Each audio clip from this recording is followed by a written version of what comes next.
Hello, Michael Swain here after Kansas basketball's 78-66 win over Oklahoma here inside of Allen Fieldhouse, and that was quite the bounce back performance and probably the polar opposite of what we saw from KU over the first week of Big 12 play.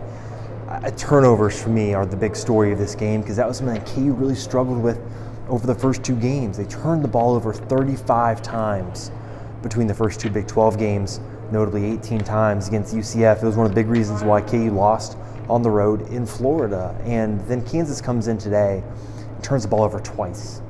It's a new program record. We were looking back and the fewest turnovers KU has had recently was 3 against Texas back in 2015.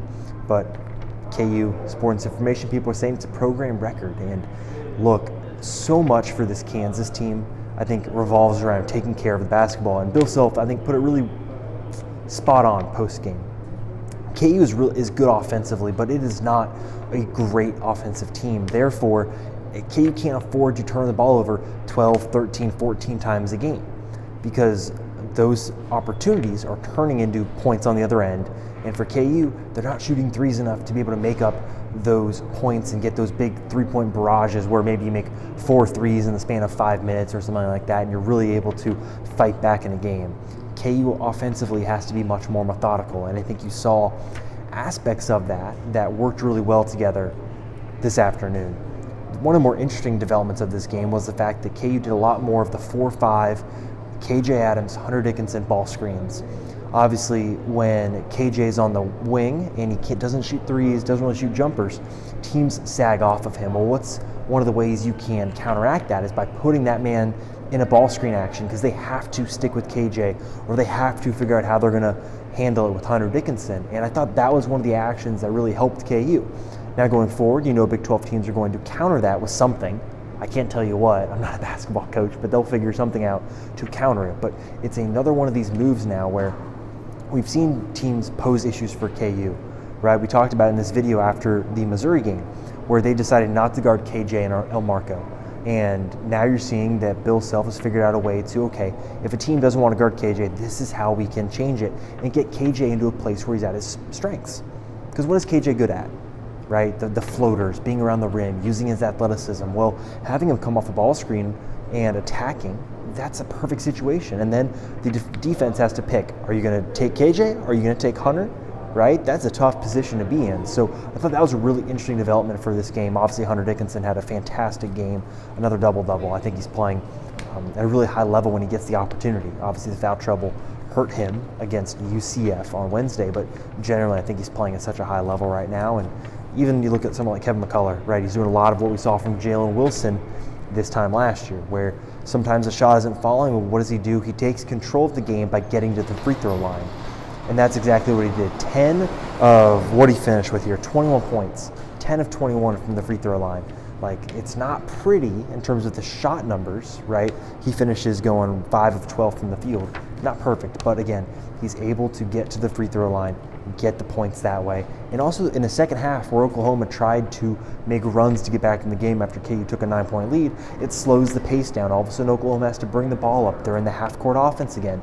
So I think these things collectively allowed KU to kind of maintain control of the game, where we've seen so many times this season, KU gets a lead and then they lose it because they lack focus, they turn the ball over, or there's some bad shots. KU was able to continually get consistent offense in the second half. And something that Porter Moser said as a metric for them is how many times can Oklahoma as a team get 3 straight stops? And when they do like 7 or more of those, Oklahoma wins at a really high clip. Well, they didn't get any in the second half. KU did not go 3 possessions offensively without scoring. That's a great way to maintain a lead, and that's something that going into Big 12 play through the rest of it, if this starting lineup is going to get the leads that you expect it to get, you got to be able to maintain it. And I think that goes back to the bench. I think it goes back to finding different ways to score. So obviously, mentioning the bench there, El Marco Jackson comes off the bench. Johnny Furphy gets his second career start, but it sounds like based off the way this went, like I'd be pretty surprised if El Marco went back in the starting lineup. I thought Johnny Furphy was awesome. Obviously, you got to play with Bill Self doing both fists above his head. That's like the type of play you'd see on the pregame video, right? After KU's won a national title or won a title of some sort, whether it be Big 12 tournament. He did that after Johnny Furphy competed for a loose ball. Self said post-game that was because this KU team does not do that really well. And I think Furphy just brings some intangible stuff, energy, effort, intensity, speed, that I'm not sure if Elmarco Jackson was bringing. So I think this move worked out really well. I think Elmarco did some good things in his time on the floor. Still a little passive. I think that'll get worked out over time as he gets more confident, but that was definitely a positive. So for KU, a good win. Now it's a tough week ahead. KU goes to Oklahoma State on Tuesday. Then they go on the road to take on West Virginia. It's tough. Back-to-back road trips, right? I believe it'll be a big fly trip, right, to West Virginia. I believe a bus trip down to Oklahoma State. So it's a big week ahead for KU. Bill Self said he looks at these things a week at a time, and looking at Oklahoma State, they've not been the best team, but they were able to push Baylor at home. So KU's got to show up and play their A game on Tuesday night. So those are my thoughts on the game. Obviously, stay tuned to the website. Plenty of coverage, both in terms of the quotes from this game and also what some of my thoughts are as well. So as always, stay tuned to the website. Got you covered, fog.net. Make sure you're leaving likes and subscribe to the channel on the YouTube videos. Those go a long way, helping us reach a lot more new Kansas fans and getting the word out about what we're all doing at fog.net. So thanks always for watching. It's cold out.